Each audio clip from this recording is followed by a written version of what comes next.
Hello बच्चों, let's read this given question. So the given question says that a football player is moving southward and suddenly turns eastward with the same speed to avoid an opponent. The force that acts of the player while turning is, and the given four options are along northeast, along southeast, southwest, along eastward and along northward.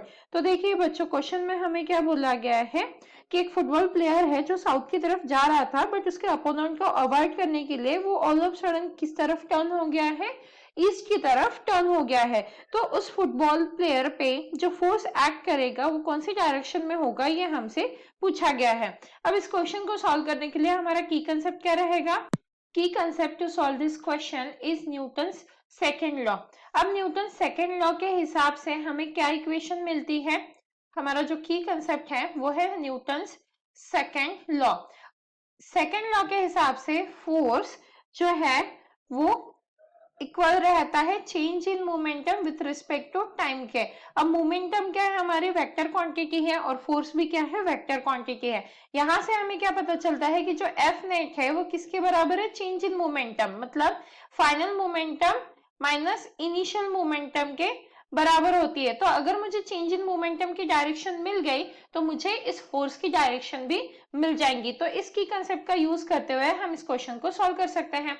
अब सबसे पहले हम directions define कर लेते हैं। तो मैं ये ऊपर की डायरेक्शन मान रही हूँ नॉर्थ, तो नीचे की रहेगी साउथ। तो यहाँ की ये जो डायरेक्शन है ये आ जाएगी हमारी ईस्ट एंड इसके अपोजिट वाली आ जाएगी वेस्ट। तो इन डायरेक्शंस का यूज करते हुए हम इस क्वेश्चन को आगे सॉल्व करेंगे।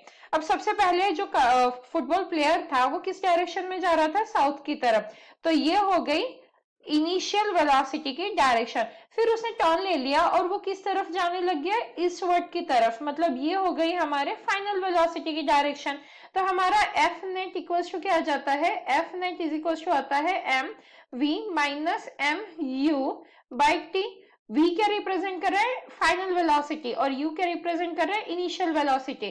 तो अगर मैं सिर्फ वेलोसिटी किसके टर्म्स में देखूं या फिर मैं सिर्फ चेंज इन मोमेंटम पता कर लूं, क्योंकि अगर मुझे चेंज इन मोमेंटम की डायरेक्शन मिल गई तो मुझे एफ नेट की डायरेक्शन मिल जाएगी। तो यहाँ पे मैं क्या लिख सकती हूँ? एम वी किस डायरेक्शन में? हमारी फाइनल वेलोसिटी ये है अलोंग आई एक्सिस, राइट। तो यहाँ पे आ जाएगा, मतलब एक्स एक्सिस है तो यहाँ पे हम आई कैप लिख देंगे, माइनस इनिशियल वेलोसिटी। तो ये एम वी आई जो इनिशियल वेलोसिटी रिप्रेजेंट कर रहा है वो किस डायरेक्शन में है? हमारा माइनस जे कैप, क्योंकि ये अलोंग नेगेटिव वाई एक्सिस है। तो यहां से मुझे क्या मिलेगा? Delta p change in momentum should be equals to m f, जो एम वी एफ मतलब फाइनल मोमेंटम जो along positive x axis represent कर रहा है, और ये माइनस माइनस क्या कर सकते हैं हम? प्लस।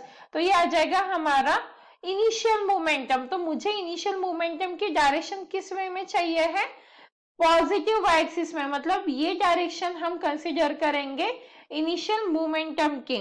अगर ये दोनों डायरेक्शन है तो फिर मुझे इसका रिजल्टेंट क्या मिलेगा? यहाँ पे अलोंग नॉर्थ ईस्ट, क्योंकि मुझे क्या चाहिए था? चेंज इन मोमेंटम की डायरेक्शन चाहिए थी। तो ये जो डायरेक्शन है ये किसकी डायरेक्शन है? चेंज इन मोमेंटम के। और अगर चेंज इन मोमेंटम की डायरेक्शन नॉर्थ ईस्ट है तो हमारे एफ नेट की डायरेक्शन क्या हो गई? North east. तो इसीलिए यहाँ पे एफ नेट और जो हमारा चेंज इन मोमेंटम है वो किस डायरेक्शन में एक्ट कर रहा है? नॉर्थ ईस्ट में।